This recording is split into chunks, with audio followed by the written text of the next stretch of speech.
6 years, we are managing to invite mu myaka mukaaga tusobodde okuba nga twaniriza this big person in this country. omuntu omunene bwati mu ggwanga. I was telling people, if you are to count important people in this country, 10, nabadde ngamba abantu nti singa omenya abantu abakulu mu and she's not ggwanga among them, nga bw'aba taliimu you need to revise it again. olina okuddamu n'okiyitamu era nate So we have her here. tumulina wano eno.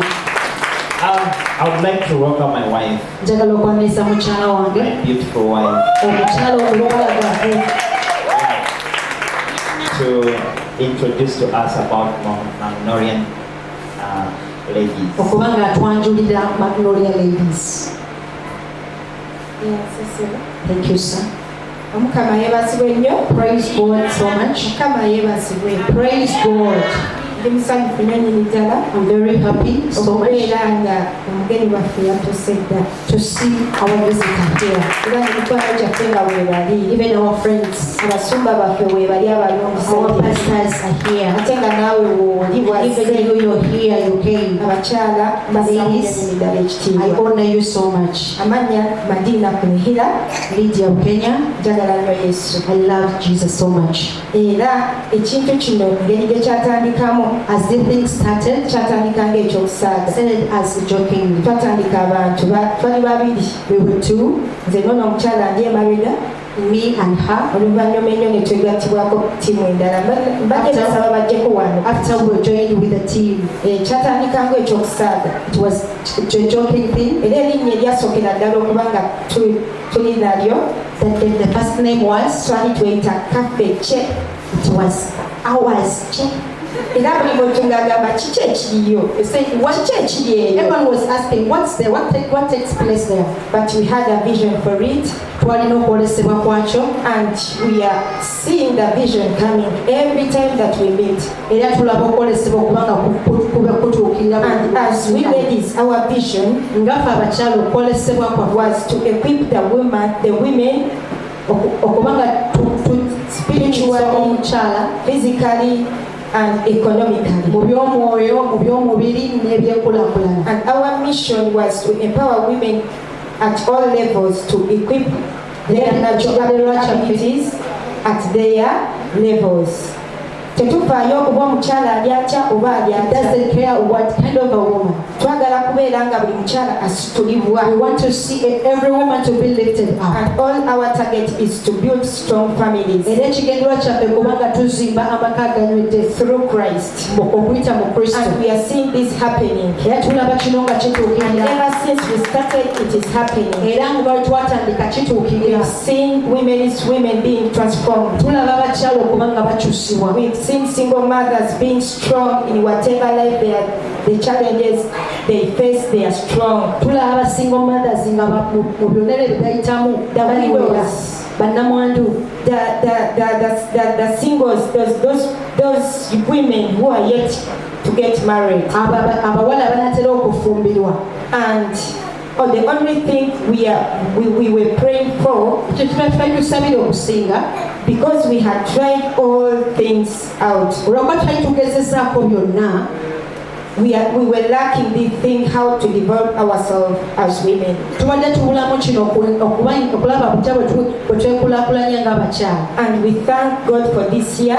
Twebaza Katonda ku lw'omwaka guno. And we thank God for our pastor Kunihira Patrick, Twebaza Katonda ku lw'omusumba Patrick who thought Kunihira of this day, yalowooza ku kino because it was the idea of the pastor kubanga kwali how women can develop economically. butya How we abakyala are going to bwe be tuyisibwa mu byenfuna nga bwe tugenda okuba abawagizi. And he thought of Maggie Chigozi. N'alowooza ku Dr. Maggie Chigozi. Thank you so much. Weebale nnyo And you ssebo. cannot imagine she's right here. Tetusobola kutegeereza nti waali mu nnyumba muno. We thank God for that. Twebaza Katonda ku lwekyo. And like I've told you, Nga bwe mbagambye, these are the ladies that we work, be bano abakyala be tukola nabo. and you call it the executive board. Gy'oyita executive eno. And we do have the committee. Era tulina ne committee. Our vision is very big.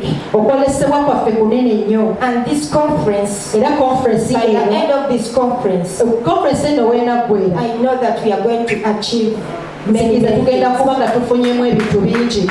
And she's Lydia of Kenya, pastor. Nze musumba Lydia. By the time we met, she was not a pastor by then. bwe twasisinkana yali tali musumba, Even she was not in a holy marriage. yali tali mu bufumbo But obutukuvu, guess what? She's in the holy naye marriage kati ali mu bufumbo and obutukuvu she's a pastor. era kati musumba. We are seeing how women are being transformed. Era tulaba abakyala By engeri the bakyusibwa, time she joined us, she's the administrator of the church. era kati administrator w'ekkanisa, She's married. mufumbo, She's a manager somewhere. era manager awantu awamu. I'm proud. Ndi I'm just musanyufu, proud how women are growing. Are growing every ndi day. musanyufu okulaba abakyala nga bakulaakulana. She's the team leader of the women here. Oyo ye mukulembeze w'abakyala She's wano, our team leader. ye mukulembeze waffe, And she's the Mrs. Pastor, the assistant pastor of this place. era ye mukyala w'omusumba And she's Anija, leading us very well. era tukulembedde bulungi. So with the interest of the time, Ku lw'akaseera let me stop here, Pastor. kankomaawo omusumba. Tuyeko mu ngalo z'amaanyi. Lapoma, Naye ttiimu egyakola nayo even the team that she works with, bakoze omulimu gw'amaanyi okuteekateeka ekifo kino they've done much work to prepare this ne place, conference eno. even the conference. Nga Pillars of Africa Like as Pillars of Africa, kye kitongole ekirina entities zino ze mulabye it's an, njogerako it's an organization having all these entities. omuli Pillars Empowerment Program. Pillars Empowerment Program, It is headed by my sister here, Kelly. ekulembebwa omukyala oyo Kelly. Okay, and then she's actually we actually working with the community to see them developing. Tukolagana wamu n'ekyalo okulaba nti We ekulakulana. have schools right now. We have even a secondary school Tulina amasomero, tulina ne secondary. that started. It is starting this year. Yatandise omwaka guno. Still, our focus is to see this community changing. Twagulaba nga ekyoto kikulaakulana. And doctor, Era Doctor, I've been working with the teachers badde nkolagana n'abasomesa to see our education changing. okulaba ng'ebyeso byaffe bikyuka. And I know the TVs are watching right now. Era mmanyi amativi gatulaba, We have Bukede tulina Bukedde and NTVs here today. ne NTV weeri akaseera kano. It is my message Bwe bubaka to wange the government eri gavumenti to see how it's going to change the education of Uganda. okulaba nti ekyusa ebyensoma bya Not Uganda only in skills, si mu byemikono byokka but in their courses. ne mu kosezi zaabwe. And this is what we are doing, Doctor. Kyetuli mu kukola Dokita, We are helping tuli mu kuyamba the children abaana to realize their visions okuba nga basuula okwolesebwa in kwabwe their childhood. okuba nga bato. If the doctors, Bwe baba nga basawo they should realize their vision. balina okuba nga beesuula okuba nga okwolesebwa The kwabwe. lawyers, Balooya, the bannamateeka, engineers, ba-engineer, all the courses we are working with the professionals. kozana tuli mu kukola n'abakugu. I was with the doctor last week. Nabadde n'omusawo wiiki ewedde, He gave me the work, the scheme work for the whole term. n'ampa byonna bye bagenda okukola mu taamu yonna. Where those kids who want to become doctors, Abaana abaagala okufuuka badokita they will be meeting doctors at least once in a week. bajja kuba nga basisinkana badoctors at least omwaka omulundi gumu mu wiiki. Visiting the theaters, Okugenda okukyalako mu sweta the hospitals, mu malwaliro, to build that they have in their mind. okuzimba ekyo kye balina mu bwongo bwabwe. The reason why we are doing this is because we have done a lot of research in the children. Ensonga kitukola kino kubanga tuzudde bingi mu baana. At A6, why would the child come and ask you, what can I do? Ku musiri y'omukaaga omwana gyenda n'akubuuza nti nkole ki, Which course can I do? ntwale koosi ki. No, at Pillars we are saying no.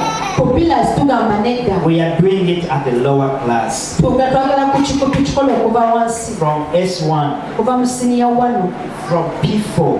mu kyokuna. These kids are going to know Abaana bano bajja kuba where nga they bamanyi should put their focus. wayo balina oteeka They go in other classes, bagende mu makilasi amalala but let them come into their dreams. babire nga bajja mu birooto We byabwe. are building the visions of the children. Tuli mu kuzimba okwolesebwa okw'abaana. And this is what I'm asking Kino kye ndi mu kusaba the government gavumenti to focus on building people's dreams. okuba nga basesiira mu kuzimba ebirooto by'abaana. It is so hard to keep training, teaching children kizibu nnyo okubanga osomesa omwana who don't have dreams, abatalina birooto who don't have what to do till when they're in A6, they don't know what to do till when they get abatamanyi exams. kyakola kupaka mu kyokusinya ay'omukaaga. Doctor, is why we have a lot of dropouts. Dokita ensonga lwaki tulina abaana bangi abava mu Why? Because maklaasi they don't know where they are going. kubanga tebamanyi wa gye balaga. Because at S5,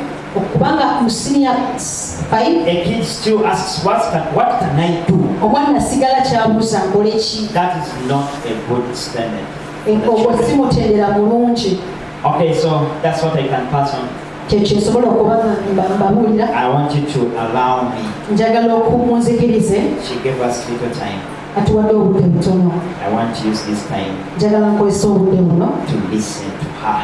mpulirize So bakyala. I want you to stand up Njagala mwetuyimirire because she's really going, era agenda.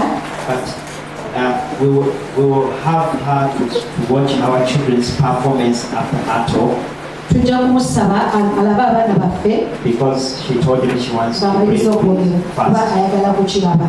So allow me to welcome our doctor, Muzikirize nyanirize omusawo Dr. Maggie Chigozi. musawo Please, tuchuleko ngali z'amaanyi. clap for her in the hand.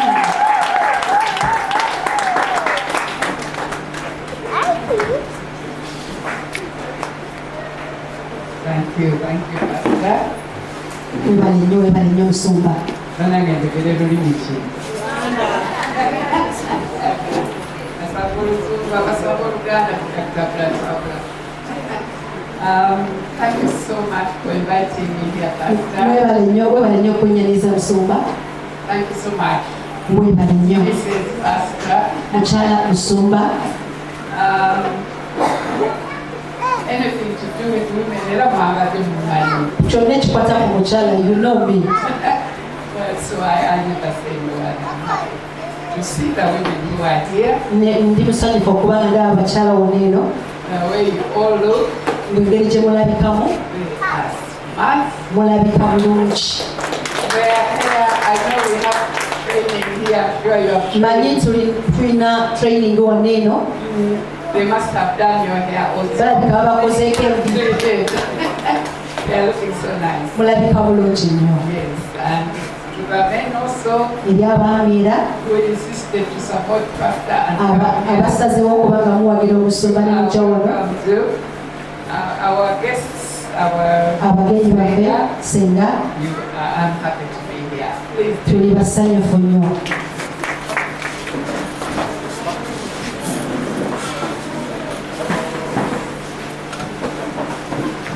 Bannange nze Maggie Chigozi, That's the name Munamasaka, from Masaka. ndi Wangeye. She's in the Genya clan. I belong to Wangeye clan, yes. Nazaliwa Poto. From Potpoto. So nefuna omukisa okusoma. I got a chance to study. I know many of you Manyi mwe mwenna not necessarily got that opportunity, but I was lucky. temwafuna mukisa ogwo naye nze nali wa mukisa. My father Tata told wange me I should be a doctor when I was still in nursery. yaŋŋamba nina okubeera omusawo nga kyali mu nasale. So Pastor, although you have talked about that, Musumba nga bw'okyogeddeko, I also don't think that we should as parents choose what our children do. nti abazadde tulina kusalawo baana kye balina kuba. But I thank my father Naye neebaza taata wange having those two little DR before your name. As a woman, okubanga akuteekako DR ng'omukyala already changes the whole discussion. buli kimu kye kyakyusa byonna. But, I was a doctor for 17 years. Nali omusawo okumala emyaka 17. Happily married with 3 children. Ndi mukyala mufumbo n'abaana 3. At that time. Eh, Yes. Unfortunately, my husband passed omwami wange 20 yafa years ago. emyaka 2 emabega. And I had to take over what you were doing. nalina okutwala obuvunaanyizibwa. So I'm really happy that you are being trained, Ndi musanyufu nti muli mu kutendekebwa, because time comes when you may be alone.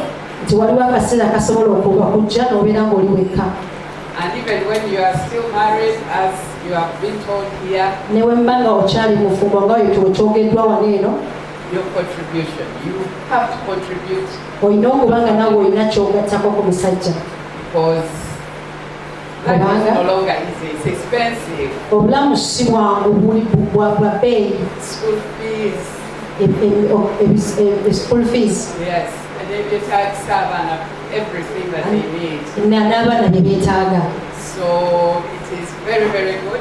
I want to thank Pastor, thank Madam, Kirungi nnyo njagala okwebaza omusumba wamu n'omukyala for having put this group in place, okuba nga ateekawo kino kyonna, so that our women okuba nti abakyala can contribute, basobole okuba nga balina kye bagatta. but also if they are alone, Bwe baba nga bali bokka, you can still survive. osobola okubaawo, Look after your family. osobola okuba ng'ogezawo famire yo.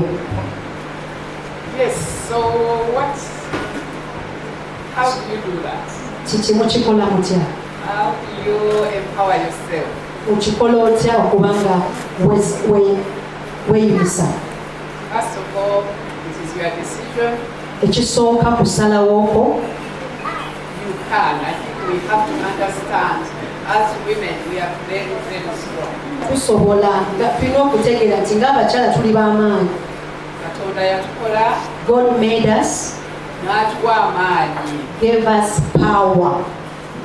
Not only supporting mwami, So si okuwagira omusajja, not only to look after your children, si kulabira abaana kwokka, but as Pastor said, we contribute to the community and to Uganda. ng'omusumba bw'agambye tuba tulina tukugattako omuwendo ku ggwanga n'abakyala Ne community yaffe wano. n'ekyalo kyonna. Ekyalo kyonna.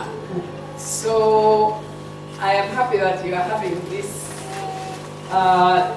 women's group, Ndi musanyufu okuba nga mulina olukungaana luno olw'abakyala.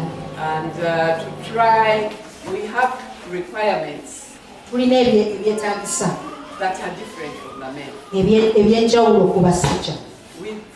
I never knew that personally. Saakitegeeranga nti omuntu I was an only girl nali muwala nzekka with 4 brothers. ne bannange bana.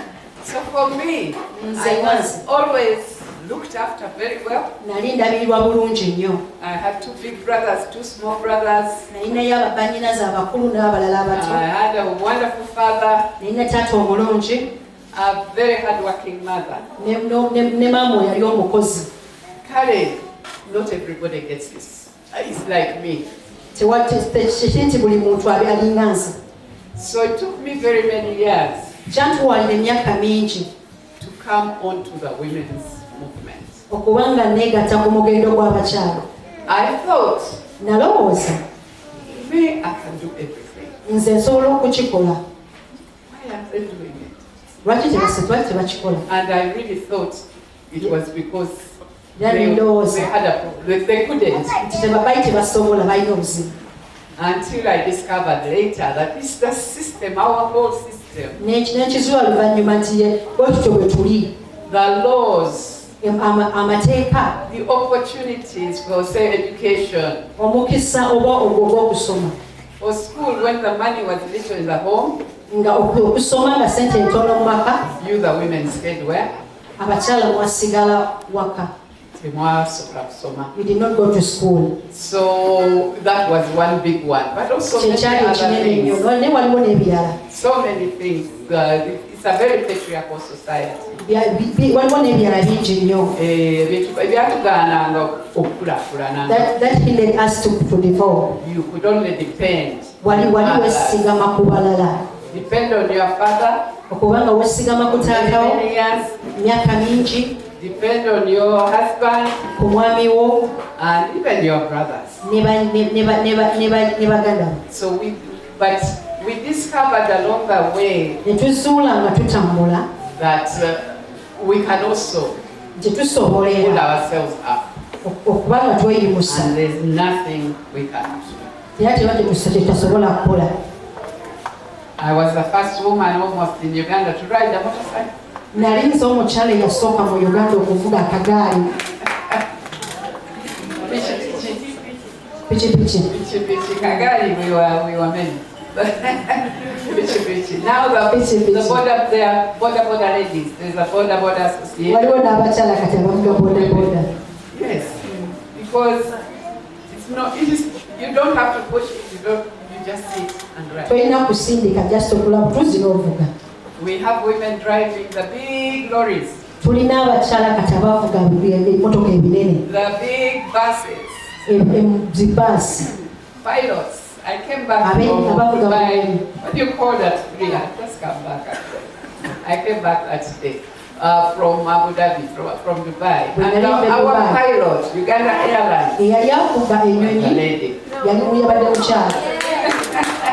Yes, a Ugandan girl. In fact, me, look at my age, I've even called her a girl. Yabadde Munnayuganda myaka gye bageza omuyita omuwala wange. So really, there's nothing you want to do it, you can do it. Era nkakasa bw'okyagala okukikola osobola okukikola. And here with this organization that you have, Nga enteekateeka gye mulina for us it's important as women kikulu nnyo kye tuli ng'abakyala to have a support group. okuba nga tulina obuwagizi. Or you have your sisters, you call them your sisters now, right? Obayita baganda bo. Baganda, they are your sisters. For us, these would be my daughters. Kunzona asobola kuba muwala wange. And you help one another. Ne mbeera nga musobola okweyamba. Whatever, you will find one of us actually has gone through the same problem. Ojja kwesanga nti omu ku ffe ng'ekizibu kyakiyiseemu One can help you. ng'asobola okweyamba. So groups are very important. Obubinja bukulu nnyo. Thank you, Pastor. Thank you, Madam. For Weebale actually, omusumba, weebale mukyala, this will help these ladies. kijja kutuyambako ng'abakyala. So economic empowerment is my side of things. Okubanga nkwata ku byenfuna bwe ludda lwange. Manyi babayisizaamu dda areas endala kubanga areas abakyala ze twetaaga okwogerako nyingi. We have many areas, but I know they told some to you. So I will kanzire ku ludda olwange. Let me stand on my side. Who has got a job here? Ani alina omulimu wano? Okay. Many of you have jobs. Okay. Abangi mulina emirimu wano. So let me start by talking to the ones with a job. Kansooke okwogera n'abo abalina emirimu. I am an employer. Ndi mugabi wa mirimu. In Pepsi we employ at least 1,000 people. Mu Pepsi tu abantu nga 1,000. Then we have shops all over. We don't employ them, but we work with them, so we know what it is. Tulina amaduuka mangi tetugabayo mirimu naye tukola nabo. So, what have I seen when we employ? Kiki kye ndabye nga tugaba emirimu? You don't take your job serious. Temutwala mirimu gyammwe nga kya muwendo. You don't recognize that you are very, very lucky in the Uganda of today to have a job. Teweetwala nga wa mukisa okubanga olina omulimu mu Uganda eyaleero. We see young people get a job. Tulaba abavubuka abato nga bafuna emirimu And then they come late every day. ne bajja late. They play on these things that you are all holding. Ne babeera ku bintu ebyo bye mulina kati. TikTok, whatever. Ne babeera ku TikTok. They are rude. Bazibu nnyo. So let's stop talking about the negative things they do. What should you do if you are lucky to have a job? Be the best worker at that job that you have. Because 80% of Ugandans out there want your job. Kubanga abantu abalala 80 abali wabweru baagala omulimu ogwo gw'olina. 80%. Bega milioni nga meka abaagala omulimu. So Keep your job. Sigaza omulimu gwo. What do you need to do? Kiki kyeweetaaga okubanga okuuma omulimu gwo? Find out, the company may have told you, whoever you're working for, what they want you to do. Zuula ebyo kampani kye yakugamba okubyetaaga kikyolina okukola. And do them very, very well. Obikole era obikole bulungi. Keep time. Kuuma obudde. Be kind. Beera mulungi. Learn every day. Learn. Yiga buli lunaku. I still learn up to today. Nakati nkyayiga. And you don't learn only for those who are teachers and pastors. Toyigira kwabo You even bokka. learn from the little girl in the street, these children. Everybody can teach you something. Toyigira ku basumba, ku basomesa, naye osobola okuyigira ku buli muntu n'aba mwana muto. Buli muntu asobola okubaako ky'omuyigirako. So, keep on learning, and learning never stops. Sigala ng'oyiga ate okuyiga tekukoma.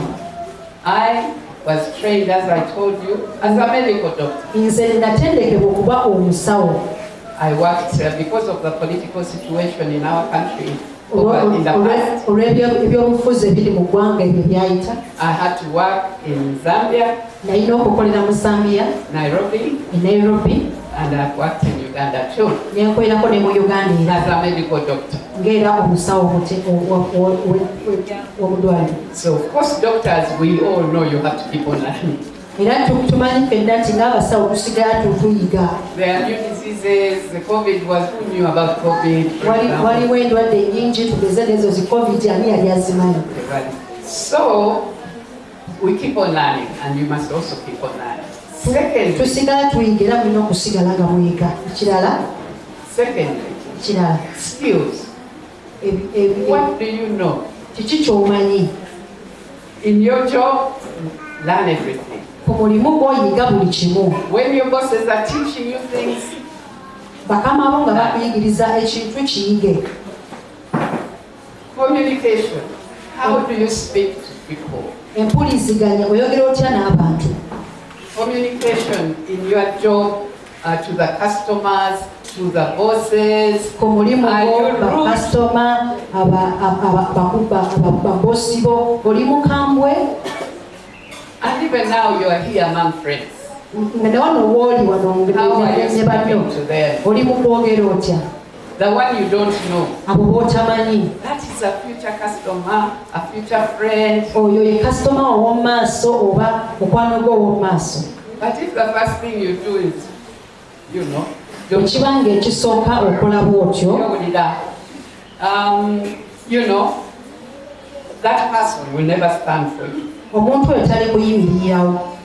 Now for me, I came here today, Pastor. I was asking, but Doctor, Nze omulundi ogusooka musumba nga Doctor, neebuuza. you are here. And in his mind was, why? Ng'abuuza lwaki? Do you know how many friends I make today? Omanyi emikwano meka gye nkoze kati? All these ladies and gentlemen will meet me on the street. They will try to help me. Abakyala n'abaami bano bajja kusanga ku luguudo bajja gezaako okubanga bansisinkana. So that's why it is my job to come here and try to help them and pull them out. Okubanga bayamba okubayimusa.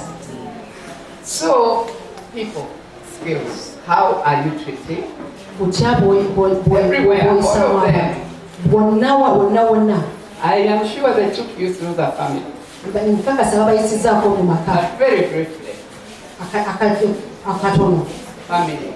Amaka. Family is important. makulu nnyo.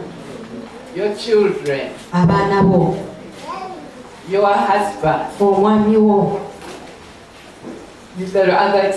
For us, we are Africans, so the extended family. I know you have many. Many Actually, we call we- them children, waliwo abalala bonna, cousins and nephews and whatever. All those people. abato abo bonna. Keep them in the family. We have lost that. Tubeere nga tubakuumira mu maka, tukiggyewo ekyo. We are taking it from the Western world, if you call it that. Tukiggyeewa bano Important nuclear family. nti afefekka mu maka One, my afefekka. husband, wife, Omwami wange, children. mukyala wange, abaana That's bange, it. kyekyo. Not here. si wano, Not here. si wano. You have family, bring it on board. Oyina abantu mu family baleete Abooluganda bonna. basembeze. Yes. So we need to retain that culture. Tulina okuba nga tukuuma ennono ezo. So that when any child Bw'aba nga omwana yenna has lost his parents and yet is related to me, aviiriddwako omuzadde we naye nga annako Oluganda, it's my responsibility. buvunaanyizibwa bwange. You should take it like that. Nawe olina okukitwala bw'otyo. Try and help where you can. I know you can't do Gezaako everything. okuyamba nga bw'osobola naye tosobola kukola kyonna. So family is very important. But also now you are working. Okola kati. So that's family there. Family eyo Treat it eyo. as a family. Gezaako okugiyisanga family eyo. They are now your family, and actually you often spend more time at work. Era kubanga ebiseera ebisinga obimala ku mulimu okusinga ewaka. So look at them and also try to sort out. Help Faayo nnyo their gye bali problems. ate era ogezeeko okubanga otutereza ebizibu byabwe.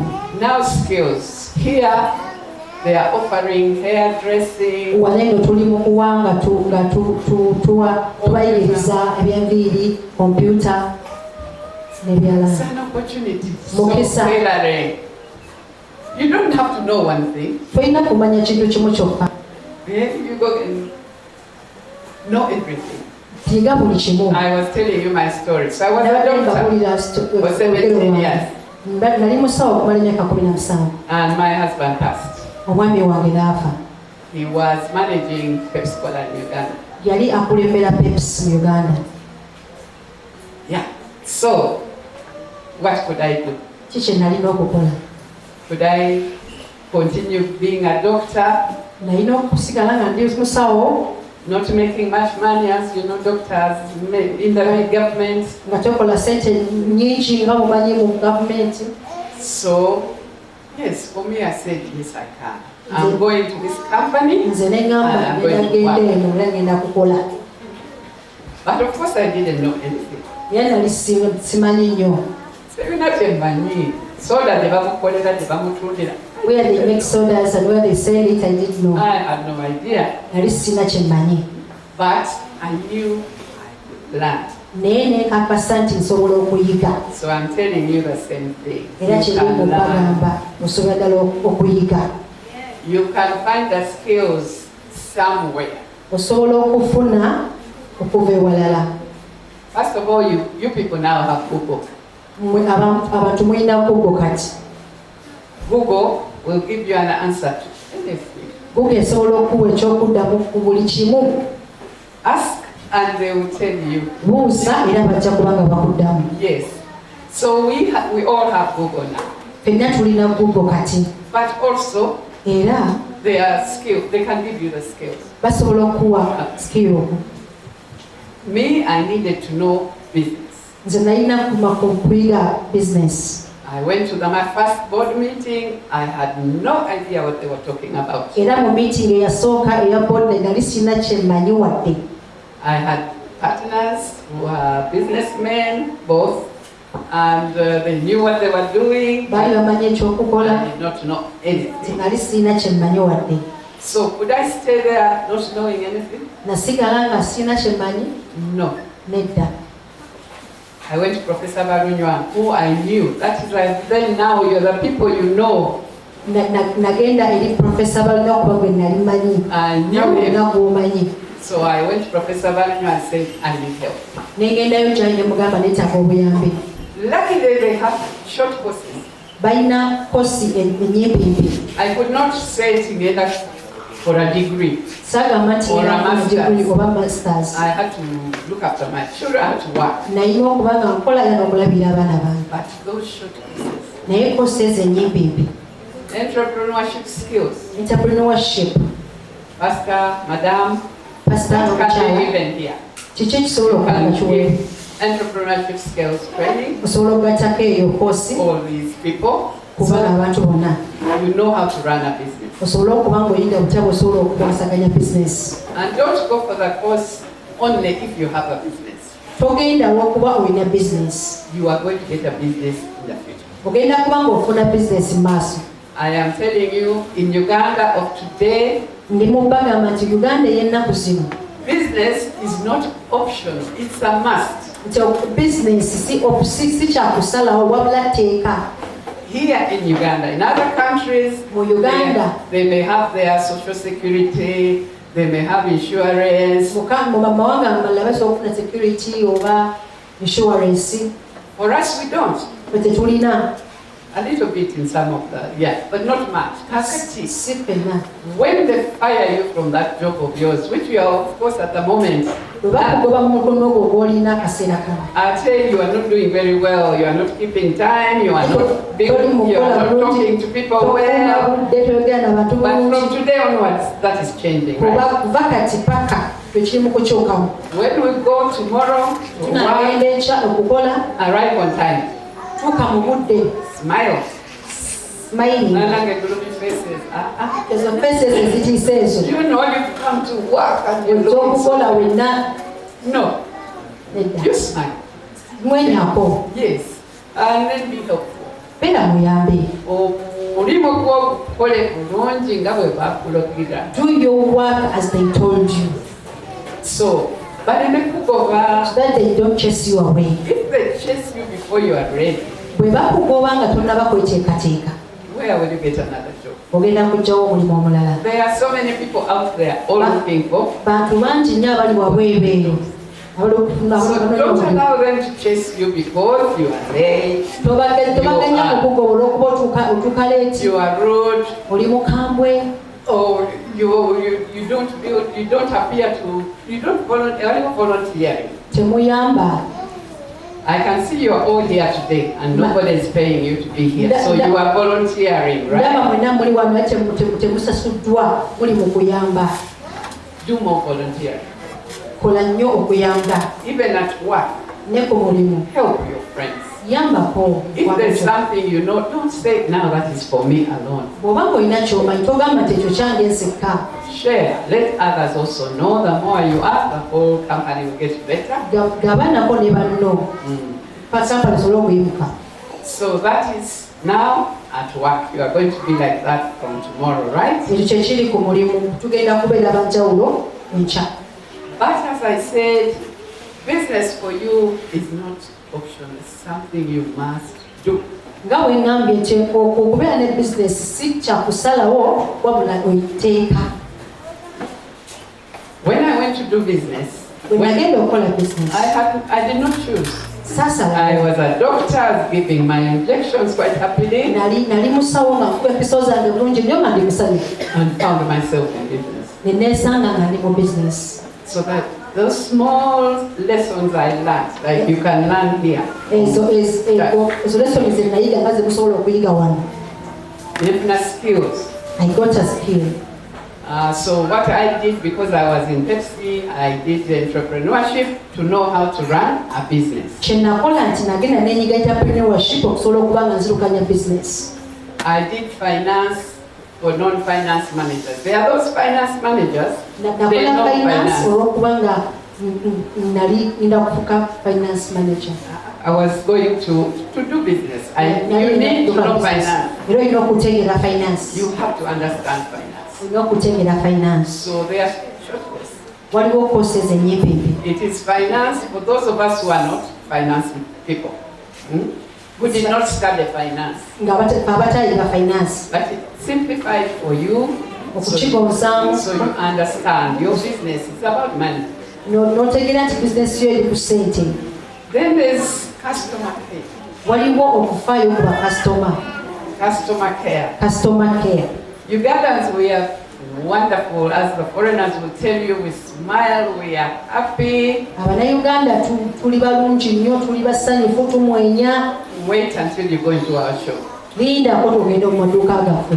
They'll look at you and does she have that money? Is she going to buy this? Bajja kunulya bagambe asobola okugula bintu talina ssente. So, can we change that? Tusobola okukyusaamu ekyo. Customer is king. Customer ye kabaka. Keep customer happy. Kakasa ng'omukasitoma wo abeera musanyufu. I'll tell you a story. A lady came from, she used to be Prime Minister of Burundi. Kambabulira kagero waliwo omukyala eyadde yali prime minister w'e Burundi. And she came to attend a conference we were attending. Najja okuba mu conference gye twalimu. Her daughter was getting married soon. She needed mushanana. Muwala we yali agenda kufumbirwa nga yeetaaga omushanana guno gwendabye wabweru. So I said, let's go. We went to Luwum Street. Ne mugamba tugenda ku Luwum Street. We went to one lady. Twagenda ku mukyala omu. She looked at us. N'atunuulira bw'atyo. We walked out. We went to the next shop. Tugenda ku ddala. Same problem. Kye kimu era. We went to another one. My God, what a lovely girl was there. Omukyala oli yali mulungi nnyo. She took out every mushanana she had in the shop. Yaggyayo omushanana gye yalina mu dduuka. She herself was a beautiful girl. She put it on herself. N'omukyala mwennyini yalabika bulungi n'agweteekako. N'olowooza nti I'm also going to look like that. So we bought all the mushananas, about 10 for the wedding. Tutugula emishanana 10 egy'omukolo ku mukyala ono yekka omu. But the difference was just Enjawulo yaliwo. Didn't care, they were not interested. Abalala bali tebafaayo, bali tebagala kumanya. They didn't take one out and then say, no, bring the other one. Nga tebasobola kujjayoko gumu n'ogamba jayo guli leeta guli. She'd get upset. So Yali munyi. Customer. Again, Madam, there's training, customer care. Training in customer care. They are continuing and they're interested in doing business. That was sure. Do some customer care training. Okay? Those are the most important that you need to do. What business are you going to do? Business gy'ogenda okukola. First, you have to look at yourself. Is there something you are good at? Olina ky'okola obulungi ennyo. Have you got a passion? You know? Olina ky'owulira ku mutima gwo. That is a good one. If you can get, Ekyo if you have something. bw'obanga olina ky'olina munda yo. Me, I just landed in Pepsi, and it's not my passion, but it became my passion. Nze neesanga bwesanze Pepsi kyali si kyempulira ennyo ne amaani kyagala. So some of you are passion, are into fashion. I can see the abalala muli mu fashion da abanyumye bangi nnyo wano. Yes. Others would be interested in hair, of course. Abalala mulina okuba nga mwagala enviiri. Hair is a wonderful business, really. Enviiri business nnungi nnyo. Let me tell you, during COVID. Kambabuulire. In my village, I now live very far away on a farm. And during COVID, all the shops were closed. But the saloon, especially for the men, I'll pass at night sometimes and see the men going to do their hair. 10 p.m., 11 p.m., the young man is very busy. I thought, wow, what a good business this is. Yes. And even the girls, we like to do our hair. Yeah. So if you have a passion for something like that, but do it as a business. That is the difference here today. Yes, you can do hair. They'll teach you how to do hair. But is it a business? Is it going to make money?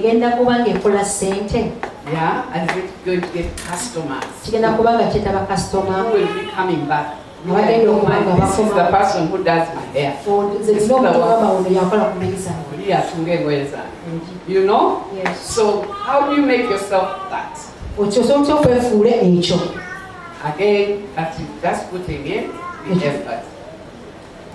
The other thing you need to look at is what have you got already? I told you I'm on a farm. Why am I on a farm? My husband bought land. For many years that land was seated there. I planted some trees. People, squatters came on it, a few, they are there. I don't understand. But I had land. So you look at yourself. What assets have you got? Wetunuulire kiki ky'olinawo. You may have Oyinza education. obasoma. You could be a teacher. In the service, there's a sector called services. Waliwo akanyomero akamu aka service. Most services, it's about what you have where?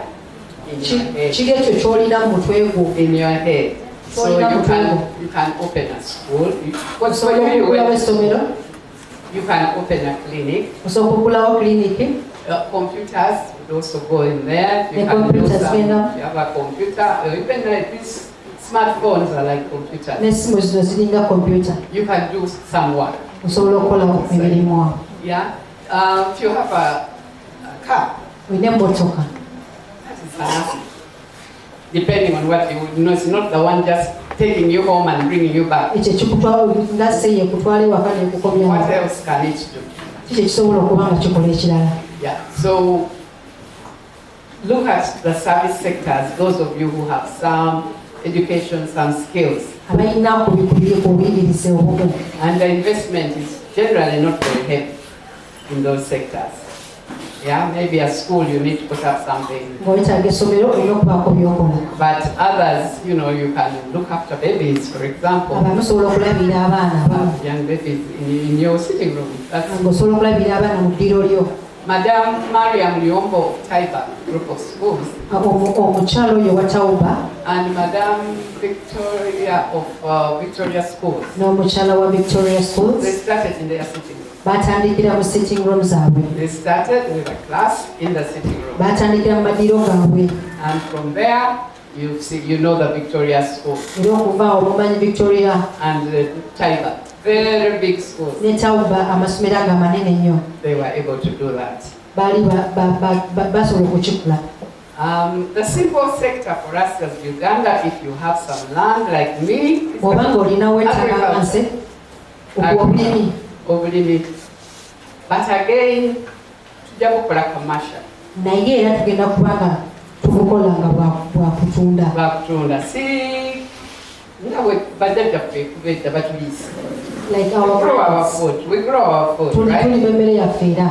But now we want to do it as a business. Twagala tukikole nga business. So you have to get, again, information. Era weetaaga okuba ng'omanya. Don't plant the seeds which your judge planted.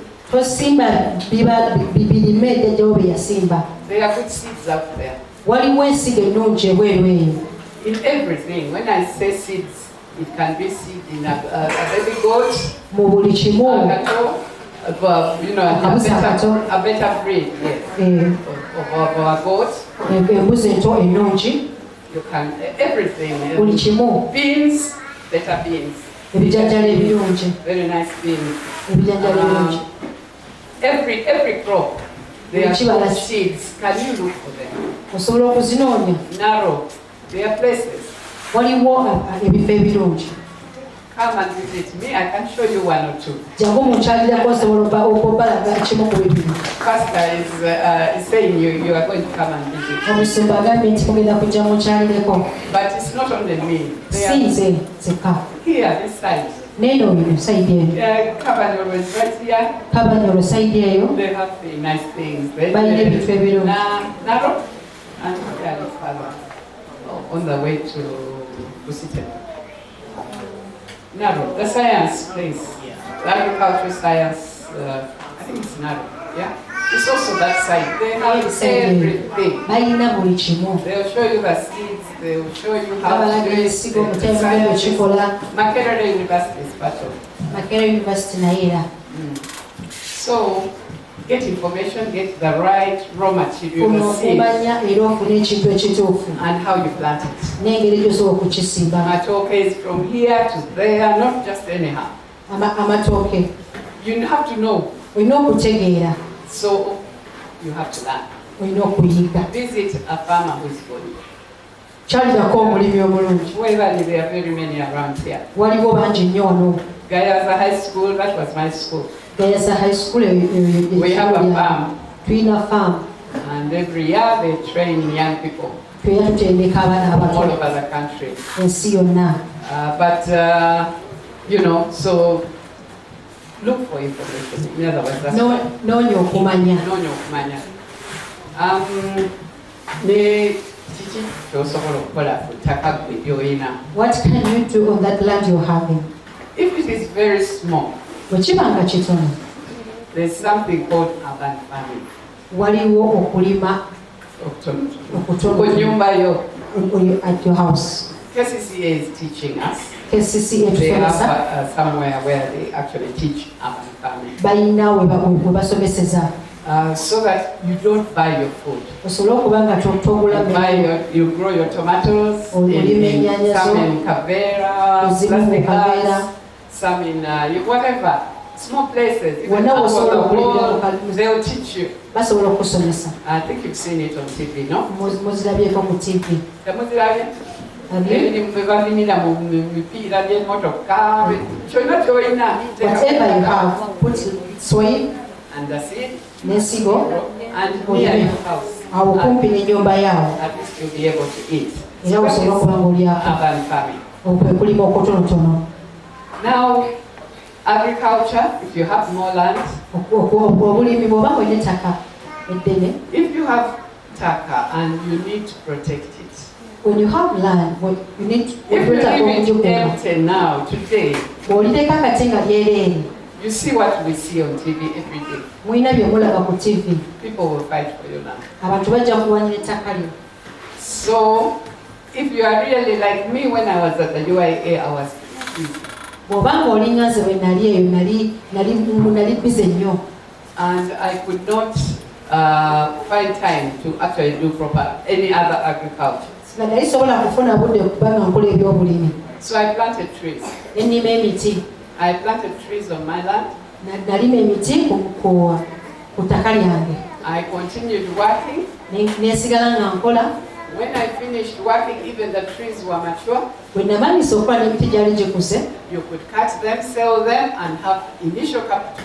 n'obeera nga ogitema n'otunda n'ofuna ssente ennungi ez'entandikwa To start your farm. Now, farming of other things. kubanga olima ebirala. Yes, but trees are also good for climate. And all that. N'emiti mirungi ku lw'embeera y'obudde. Yeah, so that is agriculture. There is also crops. Ebyobulimi, Chicken, beef, or whatever, goats. koko, embuzi. Again, if you visit, there's a madam called Boji. Madam Boji. Omukyalo we gwe bayita mukyala Bwogi In after Masaka, Rakai. ali eyo e It's Rakai. not very near, but she is wonderful with goats. Mulungi nnyo ku mbuzi. I want to also start. Njagala okuba nga nzitandika. I am also starting. I have some land on an island. Palm oil. Those of you who are from Sese. If anybody is from Sese, Waba abesise. palm is now very, very good business. Paamu kati bizinesi nnungi nnyo. Yes. So that is agriculture and crops. Ebyo There's ebyobulimi tourism.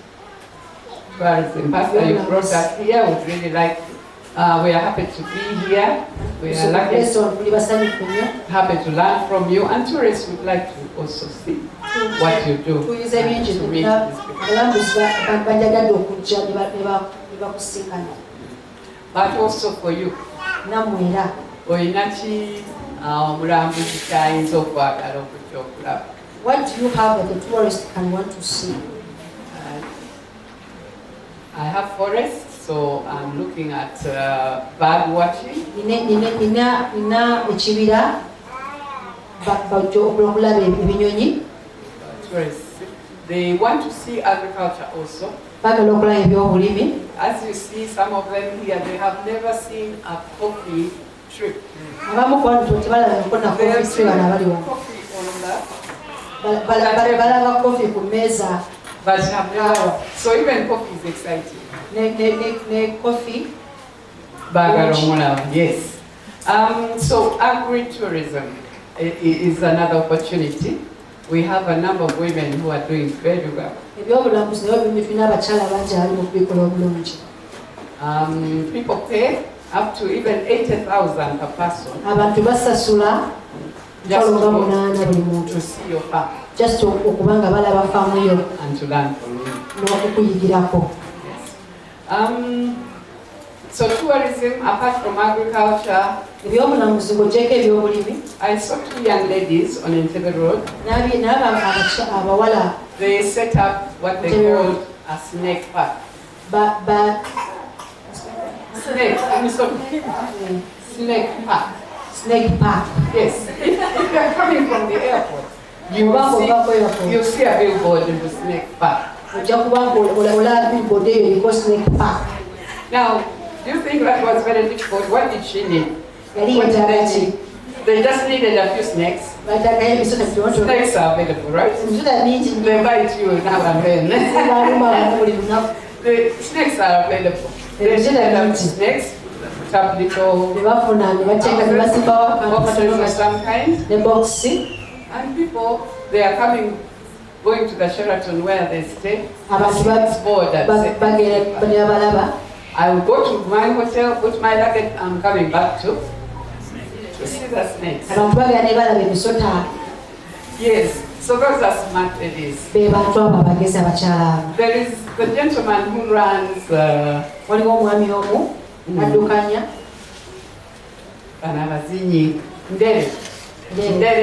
Ndere Troop. It started off small and at a very bad time. My generation were not interested in cultures. Not at all. We wanted to see Michael Jackson. That was our kind of. And then Congolese. So the first, he told me the first show he did, only 4 people came. But now you see, he has a whole Ndere Center. He has even got a hotel there. You can go and stay there and watch traditional dances.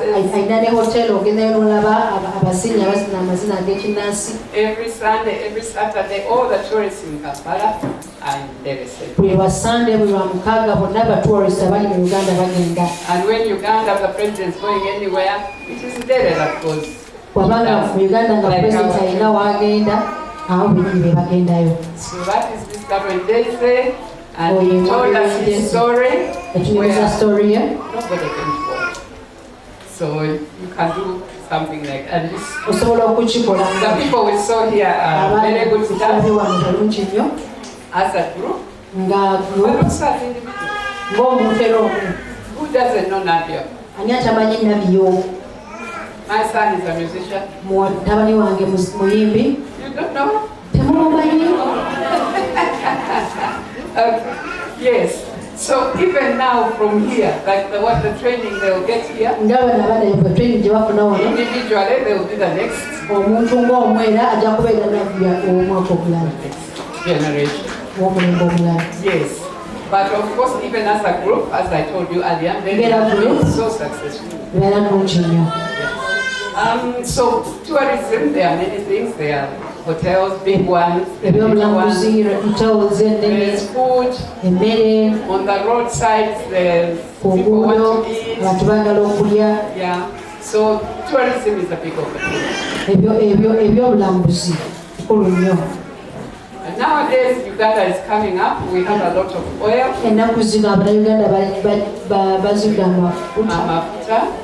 And we have a lot of minerals.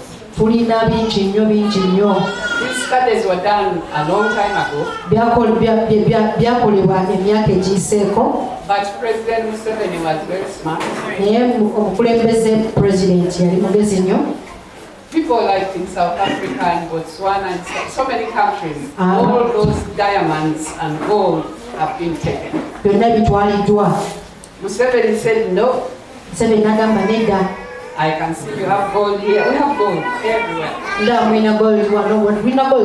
But first, let my children, my young people go. Geology, whatever you need. Petroleum.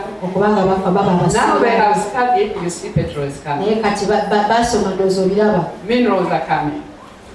And they come with many opportunities. You are not the one in the oil. You are not there are many opportunities around the oil. Yes, You can get jobs. ofuna emirimu, You can feed the people there. osobola okuliisa abantu eyo. There are so many things. You can dress them. You keep making their uniform. Waliwo ebintu bingi osobola okubambaza, osobola okukola yunifoomu zaabwe. All around is oil and minerals that we have. Wonna wonna tulina amafuta mangi. Depending on where you come from. Okusinziira waawo gy'ova. Okay? Yeah, so begin to think. Lowooza. There are too many opportunities in Uganda. Waliwo emikisa mingi nnyo mu Uganda. Where can you target? In fact, I forgot to Osobola ask, okuyimbya. who is in business already? Ani ali mu bizinesi? We asked the employees. Twabuuzizza bakozi. Waliwo ali mu business? Ani ali mu bizinesi? Who is in They the are business? there, yes. They are there. We tuli. So we are just waiting for you to join us. Tubalize buliza okutwegattako. Start thinking. Lowooza, tandika okulowooza. Then learning. Era oyige. Asking questions. Okubuuza ebibuuzo. Building the networks that you need. Okuzimba emikutu gye weetaaga. These associations like Buno we are having obubinjabinja here. nga bino bwe tulina kati. But there are those for women. Waliwo ebyabakyala. They are the big, if you have become big, there are those Obanga women okuze. and what are the big ones. Ezo ziwuma ezinene. They are very important because when you are there, Bikulu nnyo nti bw'obeerayo you see the successful ones. olaba abayiseemu They will teach you. bajja You kukuyigiriza. can ask questions. Ojja kubuuza ebibuuzo. They will invite you. Come Bajja and visit me. kwaniriza ojja obakyalire. Come and visit me, Jangu onkyalire so that you learn. osobole okuyiga. Yes. So learning opportunities, and now let's also go to government. Tugende mu gavumenti. They are doing a lot on Bakoze nnyo training. okuyigiriza. There's a lot of training ongoing in this country. Waliwo okutraininga okunjira okugenda maaso mu ggwanga muno. You have to target them Olina okuba nga ogendayo to help you as a church okuba nga bayambanga ekkanisa to come and train you. bajje batendeke abantu. Yesterday they graduated 120 refugees and community from a country somewhere. Gyo bagraduatinze abagwirwa eyo The refugees, the communities. n'ebyalo. We have a lot of refugees. Tulina abagwirwa bangi Our people also. n'abantu baffe. Yes. Yeah, so look for these opportunities, read the papers, find Munoonye emikisa gino musome empapula radio, TV. ku TV, ku radio. Tewesalamu mangu that I cannot do that. Don't say I cannot do that. Togamba nti sobola kukikola ekyo. Osobola. You can. You can. Be convinced. As I told you, I went into Pepsi. Nga bwe mbagambye nagenda mu Pepsi. We have grown so big. Tukuze nnyo nnyo nnyo. Yeah, now we have gone to Kenya. Era twagenze We are taking Kenya. over Kenya. Tuli mu And kujinga now I have my farm, the real farm, near Chitalya prison somewhere. kumpi ne Kitalya. But also I have grown a lot of trees. Era nzimbye emiti mingi. I am now going into pine. Ngenda mu payini kati. No, not pine in Namusimba, into palm oil. Ngenda mu Palm palm oil on the island. mu kazinga. Yes. So I'm not telling you this to boast, but to say you can. Sibagamba bino kubazimbirako naye kugambe nti osobola. Usobola. You can. Utule mwerowoze. Sit and think about yourself. And ask questions. Buuza ebibuuzo. Get the skills. Funa okuyigirizibwa. Okuyigirizibwa okwetaagisa si okuyigirizibwa The skills that you what you need. What you need. Get that skill. Funa okuyigirizibwa okwo. And those of you who have jobs, keep your job. Abayina emirimu mugikuume. Kubanga if the job goes away, what will your family eat in 2 weeks' time? Omulimu bwe guvaawo ogenda kulya ki? Then temukirowooza. You don't think about it? I am an employer, and when you see the person being sent away, Ndi mugabi wa mirimu bw'olaba omuntu ng'agobeddwa. ayina abaana. She has children. You feel so sad. Oba owulira bubi. But when she was working, Bwe yali ng'akola she wasn't serious. yali tafaayo. now she's not ready to go. atali mweteekuteeku kugenda. That time will come, as I've told you, to begin to prepare to go. Nga bwengambye nti waliwo obudde obujja okutuuka nga weteekateekera okugendako. Then you tell your boss, I need to. Ogambe bakama bo nti njagala genda. Okay, when it won't hurt you. Nga tekigenda kukuluma. Now, work very, very hard. But now mukole nnyo nnyo nnyo. Become a leader in Beera mukulembeze. Luckily, the church is teaching you to be leaders. Nga kikanisa bwe basomesa okuba abakulembeze. Be a leader in your job. Beera omukulembeze ku mulimu gwo. Teach others. Somesa abalala. You can't be a mukulembeze if nobody is following you. Tosobola kuba elija when no one is coming before you. You know? So unless people have seen value in you, abantu nga kosinga balabye amakulu mu. And the boss will see it, and the workers, your co-workers, will see it. Boss ajjagiraba n'abakozi banno bakirabe. Yes. So I think, Pastor, I'd better stop there. Musumba mbadde nsaba nkome wano. Thank you very much for listening. Mwebale nnyo okumpuliriza. Obugabo bw'amaanyi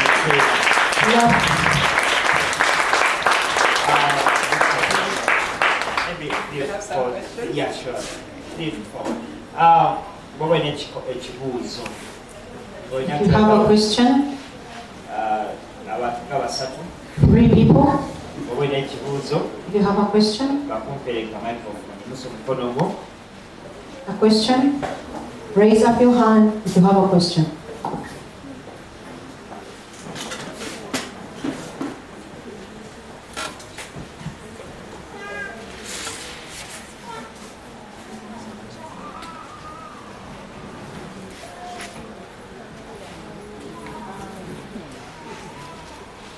I'm called Jatim Skopia. I'm a resident in this area. I would like to very welcome you back to be here. All we should say a big inspiration, especially to us the women, who will always look down and say, we can't, I'm a mere woman, the man leads.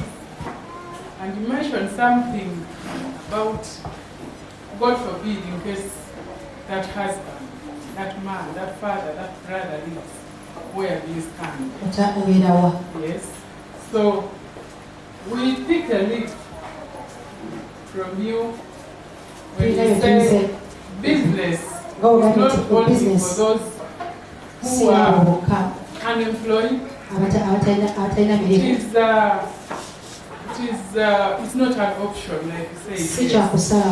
Because truth be told, in today's world, even the jobs we have are not a security. Anytime it leaves. Yes. Anytime it becomes uncomfortable to the extent that you cannot stay anymore. And when it's gone, what else? So, we as a person, I would like to say, we are really blessed with your presence. I've seen a lot from what you've been saying. I've taken notes, and I can assure you that most cases we cry for capital. And as I came here, I was going to ask you what can someone do to start. But when I listened closely, I realized even from that backyard garden you've been talking about, you can start something. Yes, so that inspiration to start from where we can, I think is what is lacking. And the more we receive people like you and ministers, we get to realize that it's not about that big amount of money that can give us a starting point. Yes. So, myself, I would like to say we are so grateful for honoring our request. As a person, I will say ours because Pastor Kunihira Patrick has been someone who has been fighting for all our needs. nti Whether abadde you're born okusumba again Christian, whether you're asitewo born again Christian, era ebyetaago we will call you. mulokole ajja And I can assure you, amid this, we have Muslims, Catholics, era njokakasa Anglicans. mufe mulimu abasiraamu mulimu abakatoliki mulimu When I abaprotestant say ours, I know He did it for us. bwe ŋŋamba nti ffe ŋŋamba yakekikoze ku lwaffe Exactly. So, your presence here is a very great blessing. okubeerawo It may not have been a question, kiyinza but okuba I si can tell kibuuzo you, naye yes, njagala okugamba grateful, we are honored, and we choose to follow what you've been talking era about, tusazeewo put into practice, okubiteeka mu nkola and not let your visit go. okuleka okukyala kulekeraawo n'ebiseera Promise to carry on, and in case we need help, tusuubiza okuba nga like tubitwala you said maaso today, you've made many friends. bwe I am Sylvia, nganza I'm grateful. ndi musanyufu and when I ever knock at your door, bwenkonkonanga ku the mulyango so-called jobs that you're giving out, emirimu gyoli if I ever present mugalagala my papers, bwe ndeeta empapula please zange don't throw them in the bantu trash. tositulanga mu kasasiro I would like to draw next to a lady like you. njagala okuba nga Yes, those inspirations I would like to also pass it on to other generations. kubanga okuja okuba I would like to stop there and say thank you. njagala okukoma Thank you for the comments and the questions. webale nnyo ku lwa comment n'ebibuuzo I am happy that we added value. ndi musanyufu kitubongeddeko omuwendo You are thinking okwebaza and hopefully your life. n'okuba nga nyambye obulamu bwo The most important thing is you can start small ekintu ekikulu osobola okutandika akatono and you grow. n'okula When we went to Pepsi, nga bwe twagenda mu pepsi we were producing 1.5 million crates of soda per year. twali tulumya omuwendo ogwo bweguto buli mwaka And only the people who know ministers and such will come with a note saying, I have a wedding. Can I have some soda? ngenayo ku soda Now we have a lot of soda and na soda mungi we are the ones begging the customer to yeffe kati abasaba bakasitoma Yes, but it was difficult. I kyali cannot say it kizibu was nnyo easy. sagala gamba nti kyali kyangu Very difficult. But yes, I wish you success. kyali kizibu naye nkwagaliza mukisa myereere Chitalia, your pastor is going to arrange for you all to come and visit. musumba agenda kukumaana osobola okubanga kujja mu kyalo ekitalya We are waiting for you. And yes, tubalindiridde I found Musamba there. nalaba omusango Heard eyo about it. naguwulirako There's a little forest on top. waliwo ekibira The one on the lower side, there's a big pond of water and stone. Now, I even have people coming and saying they want to buy the stone.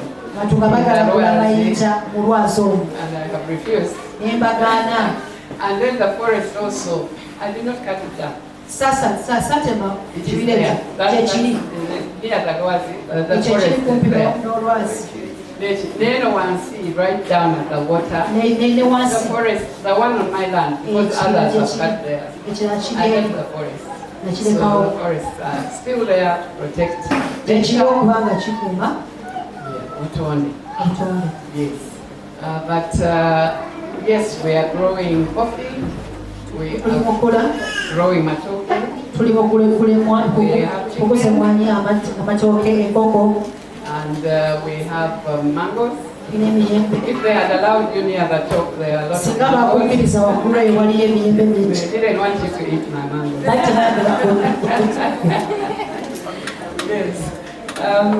But yeah, so we are growing a lot of things and tuli food. mukukula ebintu bingi When we were in COVID, I was still in Kampala. bwe twali mu covid nali mu kampala And people were begging for kawunga and beans. abantu nga basaba akawunga n'ebijanjalo I picked up the phone because we couldn't go. We were not allowed to travel. I picked up the phone, called the manager, nenfubira manager and said, you plant wood.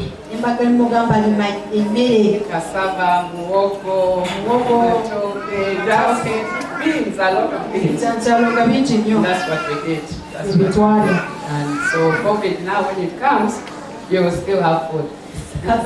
covid ne bwajja kati nina okummere 3 o'clock was for me a complete mistake. I had traveled. I went. Walitambudde My daughter had a baby boy. For dokita me. alina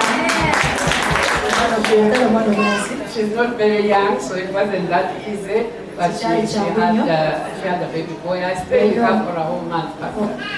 From 22nd December to 22nd. Yeah. Then I came back, I flew back. Difficult hours, so I didn't sleep that for the previous night. So when I slept at about 4 in the afternoon, so 3 o'clock for me is not normal. No. I sleep at night like other people. Yes, you wake up early and you go, when you are fresh. And it's different because I'm also a doctor. People need hours of sleep. Some need more, others need less. So those who are telling you 3 a.m., if it is not for you, don't believe them. You will have the whole day of spoiled. You'll be tired.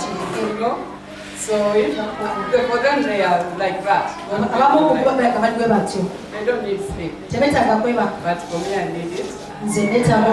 3 o'clock was. But yes, I woke up. I had slept at 4. So yeah.